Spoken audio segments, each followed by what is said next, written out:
무거운 카메라 가방을 메고 젊은 사람도 오르기 힘든 산비탈길을 가볍게 올라섭니다. 오늘도 백남식 씨는 산의 모습을 담으려 산에 왔습니다. 가족들이 오셨나? 항상 같은 모습으로 서 있는 산이지만 카메라를 들 때마다의 느낌은 다릅니다. 백남식 씨는 95년 이후 수십 차례 북한을 방문해 북한의 명산들을 촬영하며 우리 산의 아름다움을 남북한에 소개해왔습니다. 사진으로 담아낸 자연을 통해 남북한 간의 카메라 통일 외교를 톡톡히 해내고 있는 백남식 씨. 산은 항상 그곳에 있지만 돌아서면 잊혀질 것 같은 애절함 속에 오늘도 셔터를 누릅니다.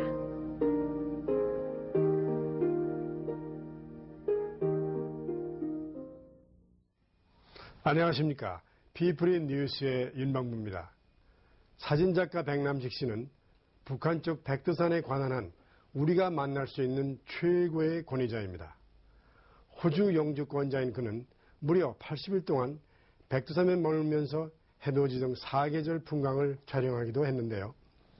물론 백남식 씨가 백두산만 포커스를 맞춘 것은 아닙니다.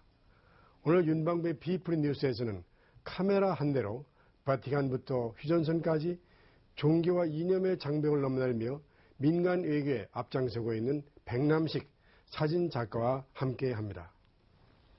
안녕하세요. 안녕하세요. 만나서 반갑습니다. 네, 감사합니다. 역시 그 사진작가시니까 이 옷도 예술가처럼 잘 멋있게 하신 것 같습니다. 그렇습니까? 네. 어디 지금 호주에 계시나요? 네, 서울에 계시나요? 호주의 영주권자인데요. 네. 제가 일 있을 때마다 자주 우리 조국에 오고 있습니다. 네. 이번에는 언제 어떤 일로 오셨습니까? 이번에는 그 월드컵 사진도 있고 네. 또 이번에 또 8월 15일 남북한 예술인들 또 모여서 이런 것들 그래서 왔습니다. 네. 오시면 어디 좀 연고자가 아직 그 서울에 있으십니까? 큰 형님이 계십니다. 아, 그러시군요. 네. 지금 북한의 명산을 아주 많이 다녀오시고 촬영을 해서 양쪽을 넘나들면서 전시회도 많이 하셨습니다. 그러다 보면 결국 한국과 북한의 어떤 민간 교량 역할을 참 많이 해오셨다고 생각이 드는데요. 그 북한의 어떤 산들을 주로 다녀오셨습니까? 제일 처음에 간 것은 금강산을 95년 4월 달에 처음 갔었습니다. 네네. 그래서 거기서 이제 참 꿈에 그리던 금강산을 가서 찍고 그리고 이제 묘양산을 또 갔었습니다. 그리고서 이제 기간이 있으니까 왔다가 그 이듬해는 못 가고요. 97년에 갔습니다. 갈 때 그때 제가 그 금강산 만물상을 한 6m짜리로 만들어서 가지고 갔습니다. 그러니까 6m짜리 사진을 본다는 건 사실은 좀 드무른 일이거든요. 그렇죠. 그래서 그때 이제 그 북한 당국에서 저를 인정한 것 같아요. 그냥 사진만 찍는 사람은 아니구나 하는 것을 인정을 받아서 조금 제가 그 다음서부터 가기가 조금 수월한 것 같습니다. 그래서 사실 제가 여러 가지 백남식 선생의 뭘 찾아보고 하니까 한국 국적을 가진 사람으로서는 두 번째로 북한을 들어가서 취재도 하고 촬영도 하신 분이라고 그래요. 맞으십니까? 그 맞습니다. 네. 그럼 언제 처음 들어가셨습니까, 북한을? 처음에 간 것은 제가 1995년 4월 8일 날 처음 들어갔습니다. 95년 4월 8일 날요? 그러면 그 95년 4월 8일 북한에 들어가셔서 뭐 여러 가지 하실 일이 많았을 텐데 어떻게 해서 내가 북한의 산을 꼭 탐방하고 촬영해야 되겠다 이런 생각은 어떻게 가지게 되셨어요? 제가 그 북한에 있는 모든 그 산하는 금수광산은 그렇게 공개되지가 않아서 작가로서의 그 상당히 거기에 호기심도 있고 그래서 들어가서 찍기를 좀 결심을 했습니다. 혹시 뭐 그 전에 무슨 좀 신체적으로 이상이 있으셔가지고? 제가 사실은 94년에 갑작스레 그 병원에 갔더니 안 좋아서 갔더니 그때 직장 암이라고 그래서 암 수술을 여기서 아주 해가지고 한 달 후에 퇴원을 해서 그때는 이제 급하니까 여기서 했지만은 다시 이제 호주로 가서 이제 요양을 하고 편히 잘 회복이 되다가 갑자기 또 아픈 게 시작한 거예요. 밤중에 앰뷸런스를 타고 병원에 갔더니 뭐 또 모든 걸 또 검사하고 코에다 파이프를 꽂아가지고 일주일 기다렸는데요. 의사가 일주일 후에 나와서 도저히 안 되겠다. 다시 재수술을 해야 하는데 당신이 살 수 있는 가망률은 1, 2%밖에 없다. 그 사람들은 꼭 그렇게 얘기를 해줍니다. 그렇죠. 왜 그러냐면은 유언도 있고 뭐 유산업자 유산관계 이런 것. 네, 그래서 사인을 하라고 그래서 사인을 했습니다. 그래서 사인하고 그 이튿날 아침에 그날이 마침 또 크리스마스 날 아침 8시에 수술 들어가면서 제 신자로서 그냥 주님 제가 당신 도구가 되면 살려주시고 그렇지 않으면 거다니 따라가겠습니다. 편안한 마음으로 웃고 들어갔습니다. 그래서 살아났으니까 이제부터는 제 생명이 아니고 어떤 제가 뭐 돈벌이를 하려고 그런 것도 아니고 이제는 내가 뭔지 내가 뭘 장기를 가지고 내가 할 수 있는 것이 하나 있지 않을까 생각했을 때 제가 옛날에 동아통신에 근무할 때 제가 그 민간 외교를 좀 많이 했습니다. 그 당시에 이제 어르신들 그 양유찬 대사님이나 임병직 대사님들한테 참 많은 조언도 받고 그 민간 외교에 대해서 그때 많이 배웠습니다. 그래서 혹시 그런 쪽으로 사진 가지고 민간 외교는 아주 쉽습니다. 그래서 이제 제 작가로서 그 북한의 좀 좋은 그 명산, 금수강산을 찍어서 해외 선전도 하고 또 그러는 것이 하나의 또 좋은 계기가 되지 않겠나 해서 들어갔었습니다. 네, 아마 병을 앓고 나서 하나의 약속처럼 내가 알려지지 않은 북한의 명산을 소개하겠다 그런 취지였다는 말씀 같아요. 사실 지금은 우리 한국 사람들이 북한을 그래도 꽤 많이 왕래하고 있습니다. 근데 그 백남식 선생이 북한을 가실 때만 해도 참 들어가기가 어려운 나라 중에 하나거든요. 어떻게 이렇게 들어갈 수가 있었습니까? 그때 이제 제가 아까도 얘기했지만은 이제 뭐 할 일이 제가 뭐 이제 돈벌이도 아니고 뭐 딴 것도 사업한다고 해야 되는 것도 아니고 그래서 그런 생각을 했습니다. 그 사진 외교를 또 문화 외교. 한국 사람으로 신청을 하셨습니까? 아니면? 그런데 그때 이제 갈 때는 물론 제가 영주권자니까요. 영주권자는 받아들입니다. 그래서 호주에서 이산가족 가시는 분들하고 같이 이렇게 따라가 들어갔었죠. 그럼 그래서 쉽게 아마 들어갈 수 있었죠. 그래서 호주는 언제 이민을 가셨습니까? 제가 89년 5월 달에 갔습니다. 특별한 뭐 이유가 있었습니까? 글쎄, 이유는 뭐, 제가 여기서 뭐 사업도 하다가, 이제 그 업소에서 받은 것 부도를 나고, 또 애들이 좀 교육 문제도 있고, 여기서 도저히 좀 어려울 것 같아요. 그래서 두 가지 목적으로 애들 교육 문제도 있고, 또 그때만 해도 제3국을 갈 수 좀 편하지 않겠는가. 그런 두 가지 목적에서 거의 좀 달성이 되고 있는 것 같습니다. 요즘 이제 호주 이민도 가셨고 사진 찍고 그러셨는데 사실 그 백남 선생님이 어릴 때만 하더라도 이 카메라를 가지고 무슨 촬영을 한다고 하는 건 참 아주 어려운 일이었습니다. 가난하기도 했고 말이죠. 그 다음에 더군다나 고가 장면을 가지고 사진을 뭐 찍고 한다는 건 그 상상을 못했을 때거든요. 근데 어떻게 해서 그 사진과 가까이 하게 되셨어요? 어린 시절에. 제가 그 초등학교 때 그 졸업 앨범 위원을 했어요.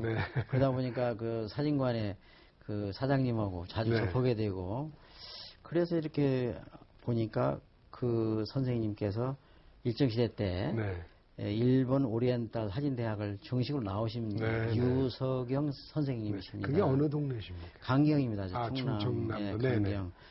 그래서 이 양반한테 배워야 할 게 있겠나 어린 소견에 그래서 이제 학교에서 그러면은 집으로 안 가고 사진관에 가서 뭐 사진 만드는데 이렇게 수세 같은 것도 해야 되고 그 당시만 해도 6.25 후니까 증명사진을 많이 찍었거든요. 뭐 도민증 그 당시에 그런 거에서 그럼 가서 이제 그런 거 물소지 청소도 좀 해주고 또 그때마다 전기가 아주 우리 굉장히 빈약했거든요. 그래서 전기가 없어서 벽에다 이렇게 구멍을 뚫어서 상자를 거기다 대가지고 유리 상자로 해서 이제 원판을 놓고 문을 열었다 닫으면 바깥에 빛으로 햇빛이 들어와서 그렇게 열고 닫는 게 이게 기술입니다. 네. 오래 오면은 새까맣게 타고 네. 너무 작게 오면은 희미해지고 네.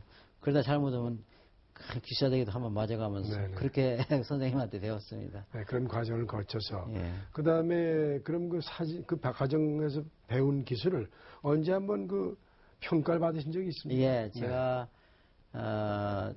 고등학교 2학년 때 그 전국 사진 그 콘테스트가 있었는데 네네. 그 당시만 해도 무슨 학생 따로 있는 것도 아니고 네. 그래서 그 선생님한테 이제 배운 그대로 제가 어떤 데는 자전거 타고 나가서 농촌이고 어디고 제가 다니면서 찍은 사진들을 네. 선생님한테 보여주거든요. 그럼 네. 이건 이렇게 찍어라. 저렇게 제가 그걸 이제 배웠습니다. 네. 근데 이제 그 보여드린 중에 그 참 허연한 시험을 기르신 그 노인 양반이 밀짚 모자 쓰고 쇠소랑을 탁 메고 이렇게 농촌으로 가는 장면인데 네. 그 뒤에는 아주 뭉게구름이 펑청 있었고 네. 상당히 그 삶에 대한 어떤 그 의욕이 가지고 있는 네. 그런 걸 표현을 한 것 같습니다. 네네. 그래서 그걸 출품해서 그게 당선이 됐어요. 네. 초선 당선돼가지고 그 당시에 이제 자유당 때니까 전승천 씨가 그때 이제 장관은 아니고 네. 부장으로 계시고 그다음에 이제 리버티 뉴스 이제 미국 그 공무원장 상 두 상을 탔습니다. 아, 그럼 고등학교 2학년 때 네, 하셨군요. 사실 그런 시작이 어떻게 생각하면 내 일생 동안에 카메라 더불어 산다. 어때 그런 계기가 될지 모르겠는데 이제 사회에 나오셨을 거 아니에요? 그 혼란한 시기에. 네. 그때도 계속해서 카메라 더불어 생활하셨습니까? 물론이죠. 제가 이제 군에 갔다 와서 취직을 한 게 천주교 구제위원회라고 네네. 옛날에 우리가 6.25에 못 살으니까 네. 미국의 그 카톨릭 단체에서 이제 주교회에서 많은 그 의약품, 의료, 밀가루, 강냉이 이것을 모금해서 우리 한국에 지원해주고 그랬거든요. 그렇죠. 그걸 맡아서 하는 그 회사에 마침 제가 취직을 했어요. 그러셨어요? 그래서 어떻게 하다 보니까는 못 사는 데도 가야 되고 무슨 제방 사업 하는 데도 가야 되고 그렇죠. 그다음에 고아원 양로는 다 다니면서 사진을 찍었고 그러다가 참 사진을 그때 제가 이제 담당을 했었죠. 근데 이제 그때 어떤 사진을 제가 아주 이쁜 사진을 찍었냐면요. 서울역 앞에 옛날에 보리싹 식당이라고 있었습니다. 네네. 그래서 이제 막노동하고 지게꾼들이 천주교 구호단체에서 운영하는 그 보리싹 식당이 있어요. 네네. 그때 이제 5원입니다. 5원. 네.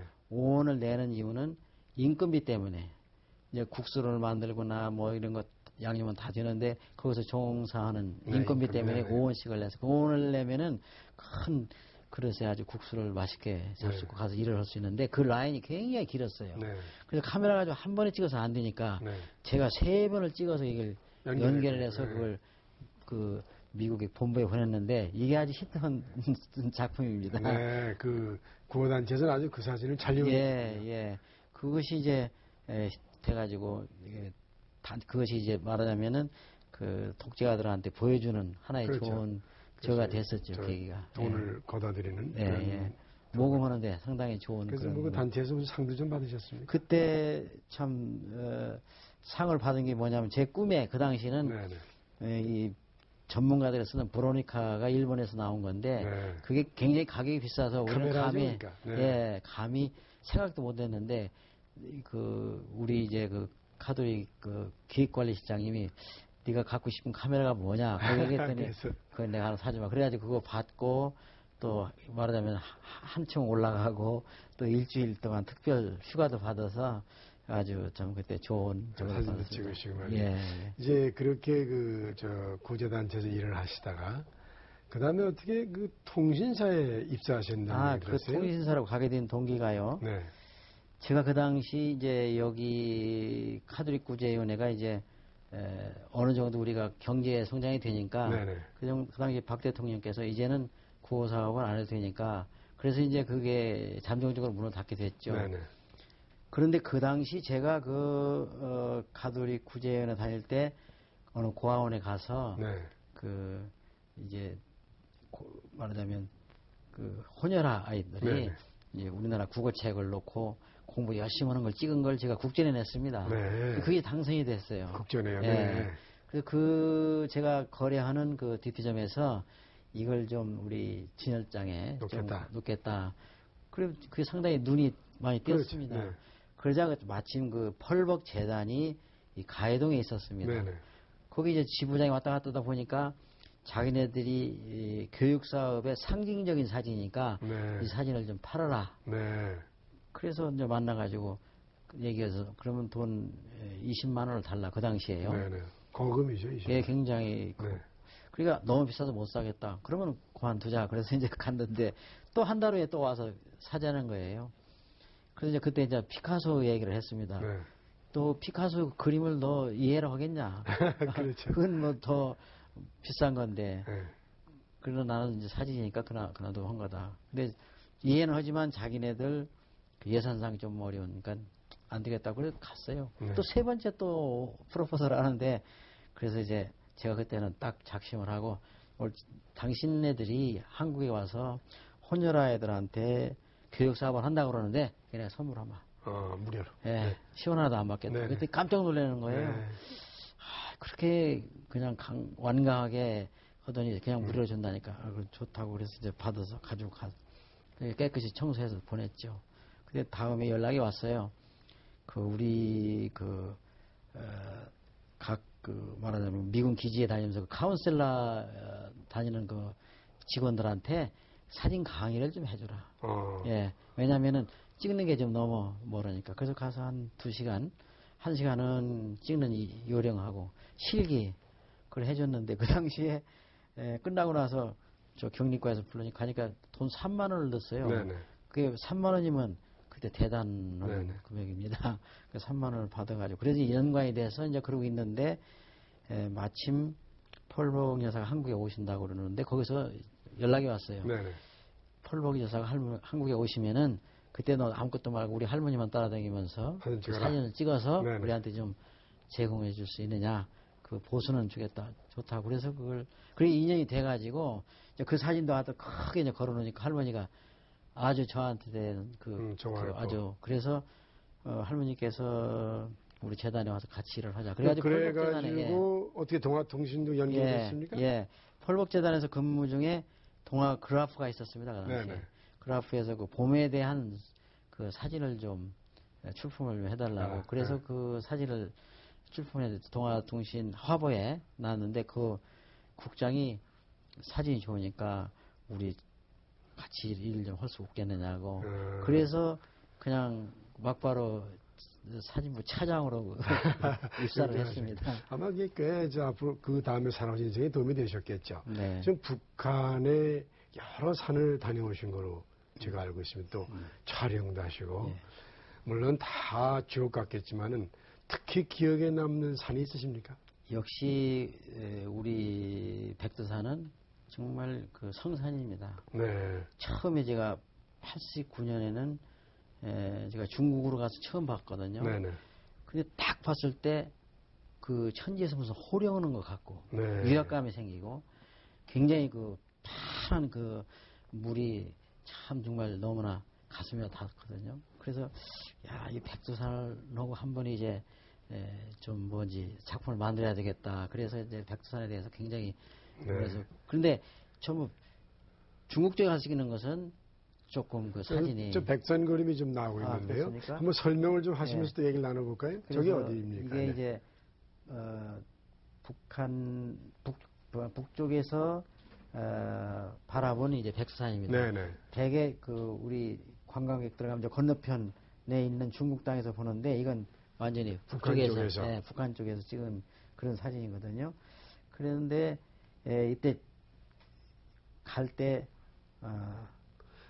이건 좀 겨울입니까? 겨울입니다. 네. 근데 4월달 초에 가야죠. 네. 그 전에 가면은 눈이 많이 와서. 네, 이거는 어떤 그림이죠? 예, 이것은 백두산의 어떤 백두산에 올라가다가 네. 이게 4월달인데 꽃이 피고 저쪽에 눈이 있고 이건 백두산에 운해가 끼는 그런 사진입니다. 네. 네. 저건 되게 어느 계절쯤 되시는 겁니까? 저게 4월 달에 찍은 거고요. 지금 저 운해가 낀 것은 9월 달입니다. 아, 그러시군요. 예. 지금 보니까 백두산에 어떻게 생각하면 그 해돋이도 있는 것 같고요. 네. 또 이쪽 저쪽 바라본 풍경도 있고 사계절 좀 담겨있는 것 같은데 저게 하루 이틀 가지고 찍힐 수가 없는 거 아니겠어요? 예, 그렇습니다. 얼마나 오래 계시면서 예. 또 어떤 과정으로 백두산을 찍으셨습니까? 처음에 올라갈 때는 이제 눈이 있어서 네. 첫째 그 평양에서 네. 백산까지 그 삼지연에 비행장이 있습니다. 네네. 그때 갈 때 이제 특별히 국방위원장이 저 비행기를 하나 내주셔서 네. 이제 저하고 그 사진가 한 사람을 좀 좀 교육을 좀 시켜달라 그래서 한 분하고 안내원서 3사람이 타고 네. 그 이제 삼지연에 가서 그게 내려서 겨울이셨습니까? 그럴 때가 이제 4월 초죠. 네네. 그래서 가서 이제 그 백여병 호텔에 가서 자고 그 이튿날 아침 새벽 6시에 차를 타고 가는데 그 호텔에서 백산까지 48km입니다. 호텔에서부터. 예. 네. 그래서 타고 가서 8km쯤 가더니 여기서 좀 걸어가야 한다는 거예요. 그래서 왜 그냥 눈이 쌓여있으니까 차가 갈 수가 없어요. 네. 그래서 제가 걷기 시작했죠. 네. 그래서 이제 거기 불악 주민들, 이제 인민들하고 같이 이제 전부 다 나눠서 짊어지고 그러고 가다가 제가 16km 걸었는데 옛날에 제가 제주도에서 사진 찍다가 떨어져서 발목이 부러진 일이 있었어요. 네네. 그게 이제 더 이게 뭐 쉬고 부어서 못 올라가서 못 간다고 이제 누워 있었는데 1시간 반 후에 이민군 10명이 와서 소대장이 저한테 딱형에 붙이면서 우리가 안심하게 모시겠습니다. 업으십시오. 그래서 이민군 등허리 옆에서 12시간 걸려서 백두산 천지 밑에까지 갔습니다. 숙소에. 네. 예. 그럼 그 천지 밑에도 숙소가 따로 있습니까? 예, 그 숙소는 이제 그 궤도차가 이렇게 올라가는 정상까지 올라가는 궤도차가 있고요. 네네. 궤도차 거기 올라가서 다시 그 천지까지 내려가는 그 콘도라가 또 있습니다. 네. 근데 그 밑에서 그 일을 하는 종업원들 말하자면 그 일꾼들 자는 그 숙소에서 같이 자고 그렇게 해서. 그럼 그때 올라가셨을 때 4월 달에 그러셨는데 네. 얼마나 오래 계시면서 그때 어떤 것들을 거기서 찍으셨어요? 네. 40일간 있었습니다. 40일을. 예, 40일 있었고 그 후에 이제 계절이 바꿀 때 가서 또 뭐 보름도 있다가 뭐 열흘도 있다가 그렇게 해서 거의 한 80일간을 백두산 사계절을 찍었습니다. 네. 40일 동안 백두산만 다니시면서 예. 이것저것 예. 찍으셨군요. 예. 그러니까 뭐 거의가 그때는 하루 종일 뭐 한 3일도 종일 천지도 안 보여서 그냥 농무 상태에서 앉아 있을 때가 있거든요. 그래도 날이 좋은 날을 찾고 또 아침에 일출 해 뜨는 장면이 참 어렵습니다. 네네. 근데 그런 걸 기다리다 보니까 40일 동안을 찍은 게 됐죠. 네. 그러면 봄, 여름, 가을, 겨울 다 그 백두산에 가셨겠네요. 네, 그렇게 됐습니다. 그래서 찍으시고, 네. 그걸 찍어가지고 제가 와서 전부 작업을 3m, 2m짜리 한 100장을 가져갔습니다. 네네. 평양에 가서 그 당시에 그 국방위원장님 3m, 2m짜리 게 무슨 말이세요? 필름이 사진 크기가. 예. 네네. 그러니까 그 백산 속에서 아주 그걸 하셨습니까? 만드셨습니까? 아니 여기서 만들어 서울에서 네네네. 서울에서 만들어 가지고 인천에서 싣고 남포항으로 가서 이제 찾아가지고 전시를 하는데 그 당시에 좀 말씀해 주세요. 저게 지금 저 사진전 북한에서 하시는 겁니까? 예, 사진전시 지금 할 때 백두산에 대한 사진전. 예, 할 때 그 인민들이 하루에 8,000명씩 동원돼서 와서 보고 그다음에 평양의 모든 또 서울에서도 물론 그 사진과 전시하셨죠. 전시를 했습니다. 네. 저 남북 정상회담 직전에 네네. 성공을 기여하는 그 백두산 사진 전시를 세종문화회관에서 했습니다. 그러니까 백선의 사계절을 예. 몇 점이나 그 되셨습니까? 그때 여기서는 그때 100점 했습니다. 여기서도 100점을 가지고. 네. 전부 3m, 2m 크게 그 해서. 옮겨 다니시는 거는 뭐로 가지고 다니셨어요? 여기서 컨테이너에다 싣고 배로 가시나? 인천에서 남포까지 다니는 그 상선이 있습니다. 네, 그래가지고 거기다 싣고 간 거죠. 그래서 가시 또 저 그건 보관하시고. 그건 이제 그 사진전 한 것은 평양에 전부 다 선물해서 평양에 다 있습니다. 네. 사실 백두산에 대해서는 진짜 그러다 보니까 한 80일, 40일, 10일, 80일 정도 계시면서 아주 샅샅이 되었다고 뵙는데요. 그게 백두산에 특히 아주 참 이게 영산이다. 네. 그런 건 어떤 걸 좀 말씀할 수 있겠어요? 왜 그러냐면요. 백두산 물이 말이죠. 네. 고인물이 아니고 천지 물이 네, 고인물이 아니고 계속해서 솟아오릅니다. 네. 수심이 385m 정도. 수심이요, 네. 둘레가 여의도 3배입니다. 네. 그런데 그 산 꼭대기에 그렇게 물이 솟아오른다는 것은 참 그게 명산이고 물도 깨끗하고 그 또 물이 중국 쪽으로도 흐르고 그 물이 스며서 이 리명수라는 동네에 그 물이 그렇게 또 흐릅니다. 거기 가면 폭포가 되어 있는 리명수 네. 폭포라고 굉장히 유명합니다.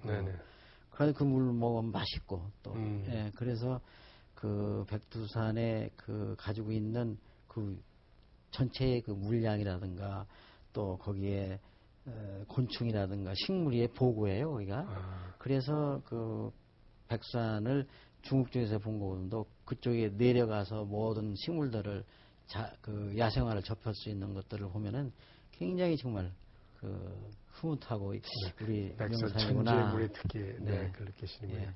지금 제가 아는 한 백 선생님께서는 세계 여러 나라의 산을 다 다니신 것 같아요. 촬영하시면서 이 세계 여러 나라의 산과 또 그동안에 봐오신 북한 또 한국의 그 산들과 좀 특징이 있습니까, 양쪽이? 역시 외국의 산을 가보면은 뭐 알프스 가면 항시 이제 눈에 항시 덮여 있고요. 또 카나다에는 로키도 가면은 항시 눈이 있다가 이제 여름이면 눈이 다 녹아서 시커먼 바위만 보이거든요. 그럼 우리 산하는 사계절이 있습니다. 그래서 그 자연 풍광을 칼라를 4번 바꿔줍니다. 봄 칼라, 여름 칼라, 가을에 단풍, 겨울에 하얀 걸로 이렇게 만든다는 것. 이것은 참 축복받은 하나의 우리나라 금수강산인 것 같고, 옛날에 스웨덴 국왕이 그 당시에 참 금강산을 가셨던가 봐요. 그래서 천지 창조자께서 특별히 여기에 시간을 더 많이 활용한 것 같다 하는 그 명언이 있습니다. 그래서 어디 가봐도 우리 산은 명산이고 참 사계절도 뚜렷하고 그리고 이렇게 오묘하고 이런 것은 역시 우리 한국산이 제일 좋은 것 같습니다. 좀 웅장하진 않지만은 그런대로 동양적으로 좀 아름다운 모습도 있죠, 우리나라 산이. 오묘하고 소나무의 멋이 말이죠. 참 얼마나 멋있어요. 소나무의 멋이 참 우리나라 어떤 민요에도 나오는 그런 멋도 있고 거기에 참 지조도 있고 아주 그런 또 강인하고 또 소나무는 이게 바위에서 틈에서 자라도 크진 않지만 그 묘미가 아주 참 멋있거든요. 역시 한국의 산이 다른 나라에 비해서 특징이 있다 말씀 같아요. 그럼 백남희 선생님의 작품을 보면은 되게 가로 세로의 그 비율을 볼 때 가로가 길어요. 그 영화 필름 돌아갈 때 같은 그런 사진들이 많거든요.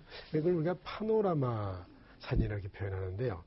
이 파노라마 사진은 언제부터 이렇게 관심을 갖고 찍기 시작하셨어요? 이제 제가 아까 초대에 말씀드렸지만 그 역 앞에 그 지휘꾼들 찍은 그게 하나의 이제 그때는 그런 카메라 생각도 못 했는데 그 다음에 이제 80년 후쯤 그 카메라가 이제 들어오기 시작했거든요. 저 파노라마 카메라가.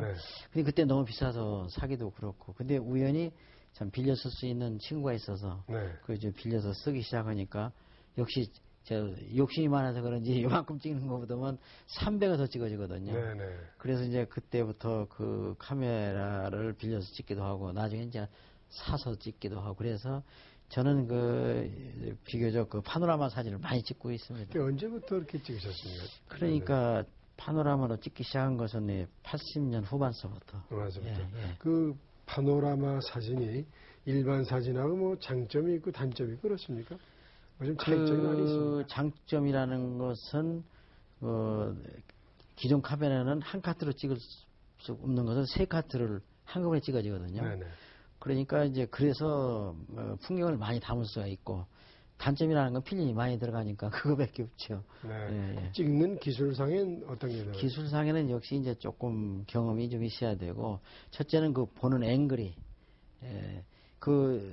찍었는데 한쪽이 무시 빈다든가 어떤 허점이 보이면 이게 그 앵글이 형성이 안 되죠. 네네. 그러니까 항시 거기에 내용이 꽉 차게 하려면 보는 시야라든가 앵글을 많이 생각을 해야 되죠. 네. 예. 이쪽 그 남한 쪽에 있는 산 가운데서는 어떤 산이 좀 그렇게 역시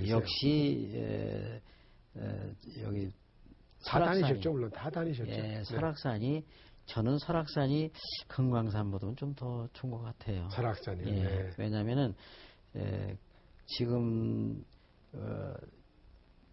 그 만물상이 우리 울산바위보다 규모가 작거든요. 네. 그다음에 구룡폭포가 참 그것도 기가 막히게 좋고 그런데도 우리 설악산에 있는 천왕폭포보다는 길이도 작고. 또 하나 제가 가끔 여쭤보고 싶은 거는 이건 저도 화면을 봤습니다. 북한의 산을 보면 글씨가 많이 새겨 있는 것 같아요. 그래서 가끔 속으로 저거 산이 버리는 게 아닐까 그런 생각을 했는데 혹시 북한의 산을 보시면서 그런 걸 좀 느끼신 건 없으셨습니까? 조금 보기는 했어요. 네. 네. 근데 그런 게 아마 그 사람들에서는 자연스러운 건가 보죠? 글쎄 그 문화가 다르니까. 다르니까 그런 거죠. 네. 네.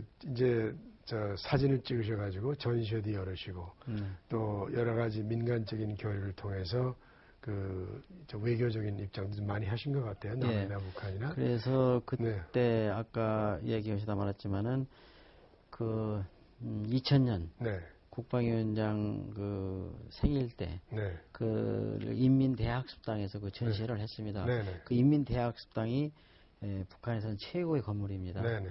그 북한의 인민 화가들도 그 전시를 못했는데 제가 처음 했죠. 거기서 전시를 하고 그 당시에 김영순 그 비서 나오시고 네. 그다음에 이번에 여기 대표단에 오시는 여운영 셋째 딸 여운구 씨도 그날 나오셨고 그래서 참 많은 칭찬을 받았고 그래서 그 사진전도 와서들 보고 그래서 제가 참 처음으로 로레오 훈장이라는 걸 제가 탔습니다. 아, 그러셨어요. 역시 예술가들도 또 활동을 하면 평가를 해주는 건 참 좋은 일이죠.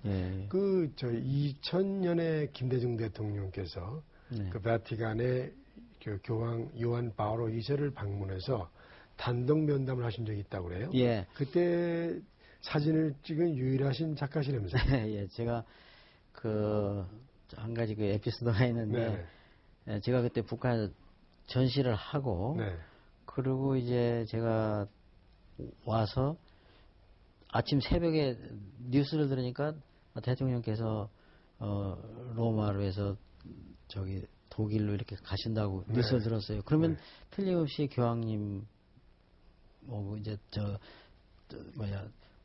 교황께서 특별히 이제 국빈으로 초빙하신 것 같은데 그럼 내가 제가 사진을 처음 찍기 시작한 건 68년서부터 찍기 시작했습니다. 그리고 다 찍은 것을 2000년 대해년이라고 그래서 그리스도 강생 2000년에서 이제 바티칸에서 행사가 다 컸거든요. 그런 걸 다 찍어서 제가 전시를 하려고 그러는데 우리 대통령께서 가신다고 그러니까 이거 빠지면 안 되잖아요. 그래서 일어나서 대한항공에 전화하니까 오늘 비행기가 없습니다. 그럼 내일 있느냐고 내일. 그래서 부랴부랴 갔어요. 가가지고 이제 그 대사님한테 물어보니까 아마 토요일 날 11시경쯤 되지 않겠느냐 이렇게 말씀하시더라고요. 그래서 제가 이제 교황님 비서실장한테 연락을 했죠. 그래서 이제 그럼 몇 시까지 어디 앞으로 와라 갔더니 저를 영접을 해서 올라갔습니다. 올라가서 왜 왔느냐고 물으시는 거예요. 그래서 우리 대통령께서 오셔서 교황님 아련하시고 그런데 사진을 좀 찍어야 되겠다 했더니 오늘 할 걸 오늘 와서 얘기하면 어떻게 하느냐. 그래서 제가 북한에서 사진 전시한 걸 보여드리고 이래서 왔습니다. 그랬더니 웃으시면서 기다리라고 그래 한 시간 기다렸다가 이제 갔죠. 갔는데 이상하게 거기 이제 기자들도 많은데 저만 들으라고 그래서 그래서 그 사진을 저만 찍었습니다. 지금 저 사진은 1989년도에 요한 바오로 2세가 한국을 오셔서 성체대회를 할 때 그때 또 파노라마 사진을 찍어서 인정을 받으셨다면서요? 네. 그 교황님 만나시는 사진입니까? 저 화면에 사진? 저 사진은 제가 바티칸의 그 광장에 모였을 때 찍은 사진을 제가 교황 성악께 정정을 했고 그다음에 이제 제일 처음에는 89년 84년에 그 시성식 한국 천주교 200주년에 103일 시성식을 여의도 광장에서 했지 않았습니까? 네. 그때 그 찍은 것을 제가 바티칸에 가서 드렸고 그다음에 89년에 세계 성체대회 때 또 찍어서 그걸 보여드린 것이 교황께서 저를 인정하신 것 같습니다. 그것이 아마 나중에 사진 찍게 될 때로 인정되신 거겠죠. 지금 이제 어떻게 생각하면 카메라를 가지고 일생을 살아오셨거든요. 또 많은 사람들이 최근에 카메라를 만든 사람이 많습니다.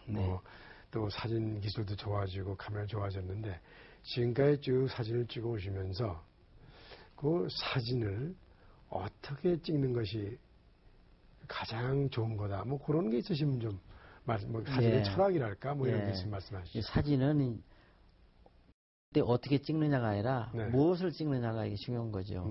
그리고 항시 사진은 그 뒤에 참 그 철학이 있어야 되고 그 안에 무슨 내용이 담겨져 있어야 되거든요. 그래서 사진은 잘 만들어 놓으면은 이게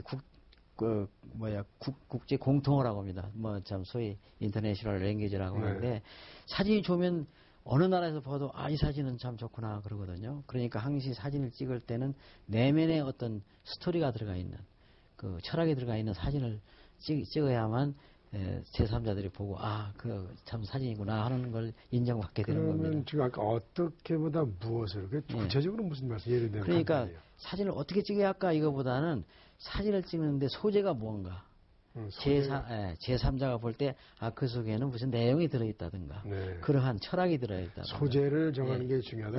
그렇습니다.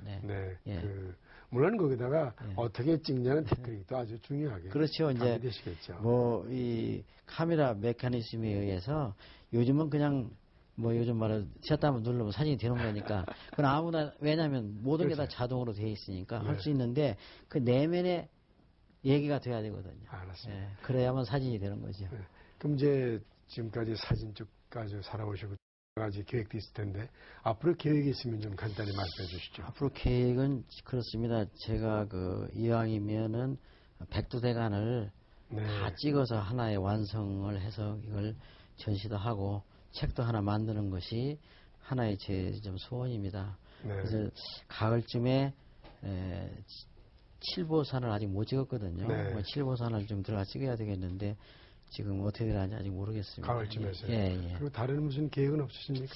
딴 계획이 있다 그러면 이제 제가 처음에 카톨릭 사진가 협회 회장을 할 때 제가 환경 사진을 제일 처음 했습니다. 그 팔당에 가서 이렇게 묻혀 있는 비밀 파이프로 음식 쓰레기 나오는 걸 제가 찍어가지고 그 다음에 이제 북한산에 가서 이제 좌대 펴놓고는 사진 찍어가지고 전시를 했어요. 그때 이제 황산성 그 환경장관이 그걸 보시고 지시를 해서 그런 걸 전부 정리를 하셨죠. 그 후로 또 이제 뭐 어떤 신문사에서는 또 환경에 이제 또 적극 나섰고 그래도 앞으로 제가 환경 사진을 더 좀 해서 제 유엔에 가서 한번 전시를 한번 하려고 합니다. 고맙습니다. 지금까지 말씀드리니까 사진을 통해서 민간 외교 역할도 하셨고 또 기록으로 남는 그 사진들이 아마 자손 대대의 귀중한 자료가 될 것 같습니다. 오늘 나와서 고맙습니다. 고맙습니다. 감사합니다.